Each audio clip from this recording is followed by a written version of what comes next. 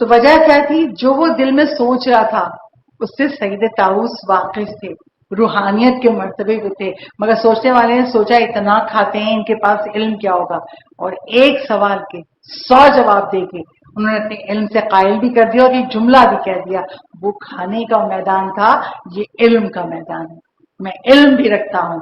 تو بس امام رضا کی حدیث، اپنے دنیا کے امور کو اور اپنے دین کے امور کو رازداری میں رکھو۔ اچھا، آج ایک جو بہت میں کوشش کر رہی ہوں ہر مجلس میں تذکرہ کرنے کی، جو سوشل میڈیا پہ جنگ ہے، اس کا حاصل کیا ہے؟ لوگ اہل بیت کے فضائل کو سمجھ نہیں پاتے، اور کیوں نہیں سمجھ پاتے؟ وہ ظرف ہی نہیں رکھتے کہ اہل بیت کے فضائل دل میں اتر سکیں۔ جس کے دل میں یہ ظرف ہوتا ہے وہ فضائل آل محمد کو سمجھ پاتا ہے۔ ایک فضائل کی روایت پڑھ کے مسائل سے متصل ہو جاؤں۔ مامون کے دربار میں جب اس نے امام رضا کو ولی عہد بنا لیا تو کیا ہوا؟ بارش نہیں ہوئی۔ اب جب بارش نہیں ہوئی تو جو لوگ امام رضا کی ولی عہدی سے خوش نہیں تھے، مامون کے رشتہ دار، انہوں نے کہنا شروع کر دیا اسی لیے بارش نہیں ہو رہی کہ امام رضا کو ولی عہد بنا لیا۔ جب یہ بات مامون کے کانوں تک پہنچی، امام رضا سے کہتا ہے مولا آپ دعا کر دیں کاش بارش ہو جائے۔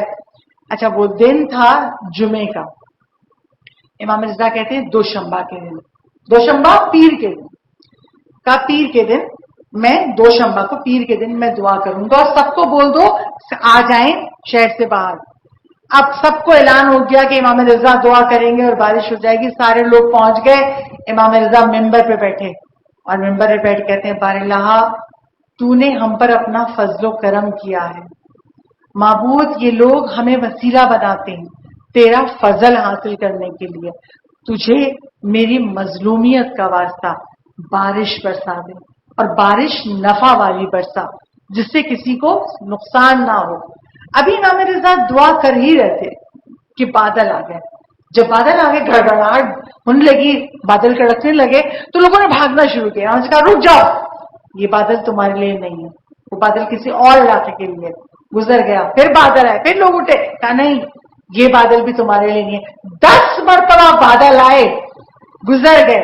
اب جب 11ویں مرتبہ، یہ بحار الانوار کی روایت ہے، جب 11ویں مرتبہ بادل آئے، بادل کڑکنے لگے تو امام رضا نے کہا آرام سے اپنے گھروں کو جاؤ، جب تم اپنے گھروں میں پہنچ جاؤ گے پھر بارش برسے گی۔ اور ایسے ہی ہوا، جب سب لوگ پہنچ گئے پھر بارش برسی، اور ایسی بارش ہوئی کہ سب دریا و تالاب پر ہو گئے۔ اب لوگوں میں شورا ہو گیا، امام رضا کی دعا سے بارش ہو گئی، امام کا معجزہ ہے۔ مگر جب یہ معجزہ پورے ملک میں پھیلا تو وہ مامون کے رشتہ دار جو امام رضا کے خلاف تھے، وہ ایک مرتبہ مامون کے دربار میں آئے، کہا تم نے یہ کیا کیا؟ ساحر ابن ساحر کو، یہی جملہ آپ کو بہار میں ملے گا، تم نے ساحر ابن ساحر کو تخت پہ بٹھا دیا، ولی عہدی دے دی۔ ارے بارش تو ہونے ہی والی تھی، یہ دعا کرتے نہ کرتے بارش کا وقت تھا، ہو جاتی، اور تم نے ان کا معجزہ بنا کے دنیا میں مشہور کر دیا۔ مامون کہتا ہے میں ان کو اس لیے اپنے دربار تک لے آیا کہ میں یہ سمجھتا تھا کہ یہ مدینے میں بیٹھ کے لوگوں کو اپنی طرف بلا رہے ہیں، میں نے ان کو ولی عہد بنا کے اپنے دربار میں بٹھا لیا کہ اگر لوگوں کو بلائیں گے تو ہماری طرف لوگ آئیں گے، مگر مجھ سے غلطی ہوئی، اب کیا کریں؟ وہ شخص کہتا ہے دربار سجاؤ اور بلاؤ ان کو، میں ان کی نعوذ باللہ توہین کروں گا۔ یہ سمجھتے کیا ہے؟ مطلب کیا؟ امام کے فضائل ظرف میں اتر نہیں رہے۔ دربار سجا، امام رضا آئے، امام رضا کی طرف مخاطب ہو کہتا ہے یہ آپ نے کیا کیا؟ بارش کا وقت تھا، اگر آپ دعا نہ کرتے، کوئی بھی دعا کرتا، بارش تو ہو جاتی، نہ اس سے پہلے بارش کو ہونا تھا نہ اس کے بعد، یہ بارش کا وقت تھا اور آپ نے مشہور کر دیا یہ آپ کا معجزہ ہے۔ امام رضا کو جلال آیا، امام رضا کہتے ہیں ہم نے مشہور نہیں کر دیا، یہ اللہ کا فضل و کرم ہے ہم پر، اگر دنیا کہہ رہی ہے تو ہم دنیا کو روک نہیں سکتے، یہ اللہ کا فضل و کرم ہے ہم پر۔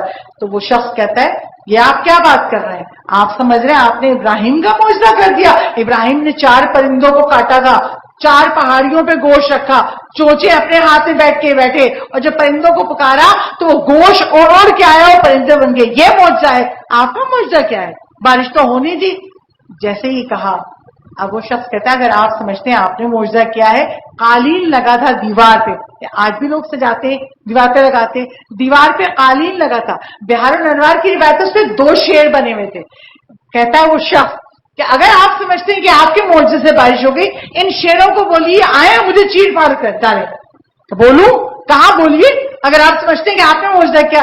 امام رضا نے رخ کیا اور کہا ہے شیروں آ جاؤ اس کو چیڑ پھاڑ ڈالو. وہ شیر قالین سے نکل کے دربار میں آئے اور اس کو ایسے چیڑ پھاڑ کے کھا گئے، نہ ہڈیاں بچی نہ خون بچا. اور جب اس کو کھا گئے وہ دونوں شیر تو ایک مرتبہ امام رضا کہتے ہیں امام اس مامون کو بھی کھا جائے. امام نے کہا نہیں رک جاؤ. اب جب مامون نے دربار میں بیٹھے ہوئے معجزہ دیکھا گر کے بے ہوش ہو گیا. امام رضا نے کہا اس کو عرق گلاب سنگھاؤ، اسے ہوش میں لاؤ. جب ہوش میں لائے اور دوبارہ وہ شیر کہتے مولا اے ولی اللہ کے ولی حکم کیا ہے آپ کا. امام رضا کہتے نہیں جاؤ اپنی اصلی حالت کی طرف پلٹ جاؤ.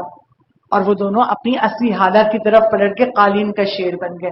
یہ معجزہ بتاتا ہے کہ امام رضا کو جو چیلنج کرے، امام نے اس قالین کے شیروں کو زندہ کر کے بتا دیا کہ معجزہ خدا ہماری ذات سے ظاہر ہوا. میں کہوں گی امام رضا آپ کی زندگی میں کیا، ربط مصائب کے لیے ایک روایت، آپ کی زندگی میں کیا مولا یا امام رؤوف، آپ تو آج تک آپ کے حرم میں بے انتہا معجزے ہوتے ہیں. مولا کوئی مریض شفا پاتا ہے، کسی کی مشکل حل ہوتی ہے، اور آج ایک معجزہ پڑھ کے مصائب کی منزل پر آؤں. جب آج سے 18 سال پہلے جب امام رضا کے حرم کی توسیع ہو رہی تھی تو انہوں نے جرمن کے ایک آرکیٹیکچر کو بلایا. جرمن کا وہ ماہر عیسائی تھا، اس کو بلایا امام رضا کے حرم میں لے کے گئے کہ دیکھو اس کے اتنے صحن ہے، یہ بھی صحن شفا ہے وہ بھی ہے، ہم اس کو مزید توسیع کرنا چاہتے ہیں. اس جرمن آرکیٹیکچر سے کہا اچھا، اس نے کہا اچھا ٹھیک ہے میں بتاتا ہوں. اچانک اس کی نگاہ اس صحن شفا میں اس جالی پہ گئی. کون سی جالی؟ جہاں پہ لوگ اپنے آپ کو باندھ کے بیٹھے رہتے ہیں مولا امام رضا شفا دے دیجیے. اس نے دیکھا لوگوں نے اپنے آپ کو ڈوریوں سے باندھا ہے اس جالی سے اور بیٹھے ہیں. اب وہ مسلمان تو تھا نہیں. اس نے کہا یہ کیا ہے؟ اب ایرانیوں نے اسے سمجھانے کے، جو ایران کے آرکیٹیکچر تھے انہوں نے سمجھانے کے لیے کہا یہ ہمارا ڈاکٹر ہے اور یہاں لوگ آتے ہیں اس سے حاجتیں مانگتے ہیں، وہ شفا دیتا ہے. کہا اچھا اس ڈاکٹر کا نام کیا ہے؟ کہا علی ابن الموسر رضا. کہا مجھے اس ڈاکٹر کے پاس لے چلو کیونکہ میری بیٹی بھی بیمار ہے، اس کا بہت علاج کرایا، میری بیٹی مفلوج ہے. کہا یہ زندہ نہیں ہے. ایرانی انجینئرز نے کہا یہ زندہ نہیں ہے. کیوں؟ کیا مطلب؟ اس پنجڑے کے پاس اتنے لوگ بیٹھے ہوئے اور اس سے جو سینکڑوں سال پہلے مر چکا ہے اس سے مانگ رہے ہیں اور شفا مل جاتی. کہا ہاں یہاں سے لوگ شفا لے کے اٹھتے ہیں. وہ جرمن انجینئر کہتا ہے جب میں نے اس جالی کو دیکھا تو مجھے لگا کہ میرا دل کھنچ رہا ہے. میں ایک دم اس طرف گیا. جب اس طرف گیا تو میں نے دیکھا لوگوں نے اپنے آپ کو ڈوری سے باندھا ہوا ہے. میں نے اپنے گلے سے ٹائی کھولی اور ٹائی کھول کے کسی سے کہا مجھے بھی باندھ دو اس سے. پتہ نہیں مجھے کیا ہوا. انہوں نے کہا اچھا ہم باندھ دیتے ہیں. جیسے ٹائی کھول کے باندھا ایک بار کی مجھے لگا جس سے میرا دل پھٹ گیا ہے اور میں نے کہنا شروع کیا یا علی ابن موسر رضا یہ سارے لوگ بیٹھے ہیں، اے ڈاکٹر آپ شفا دیتے ہیں، میری بیٹی مفلوج ہے چل نہیں سکتی. یا امام یا علی رضا آپ میری بیٹی کو شفا دے دیجئے. وہ کہتا ہے یہ کہہ کے میں اتنا رویا کہ زندگی میں کبھی نہیں رویا تھا. روتے روتے میرا چہرہ آنسوؤں سے تر ہو گیا اور جب میں نے اپنے آپ کو سنبھالا کہ اب میں یہاں سے جاؤں، اپنے آنسوؤں کو پوچھا، جب میں اپنی ٹائی کو کھول کر پلٹا وہاں پر جہاں پہ ایرانی انجینئر کھڑے ہوئے تھے تو وہ ایرانی انجینئر میری حالت دیکھ رہے تھے. یہ امام رضا کی جالی پر روتا ہوا آیا ہے. آگے جیسے بڑا ایرانی انجینئر کہتے ہیں آپ کا موبائل میرے پاس تھا. ایرانی انجینئر کہتا ہے آپ کا موبائل میرے پاس تھا اور یہ مسلسل بج رہا ہے. میں نے دیکھا آپ کی مسز کا فون ہے. اس نے کہا اچھا دکھاؤ. اس نے فون لیا، فون ملایا، اس کی مسز کا فون تھا. جو کان سے لگا پوچھا کیا ہوا؟ کہا اس کی بیوی کہتی مجھے یہ بتاؤ تم کہاں ہو. کہا کیوں کیا ہوا؟ مجھے بتاؤ تم کہاں ہو. ابھی دروازہ پہ کسی نے بیل دی. جب میں نے پوچھا اوپر سے کون، کہا میں ڈاکٹر رضا ہوں، مجھے تمہارے شوہر نے بھیجا ہے. دروازہ کھولو تمہاری بیٹی کو صحت دینے کے لیے آیا ہوں. میں نے دروازہ کھولا، وہ ڈاکٹر رضا میرے گھر میں آئے، میری بیٹی کو ہاتھ پکڑ کے کہتے ہیں اٹھو بیٹا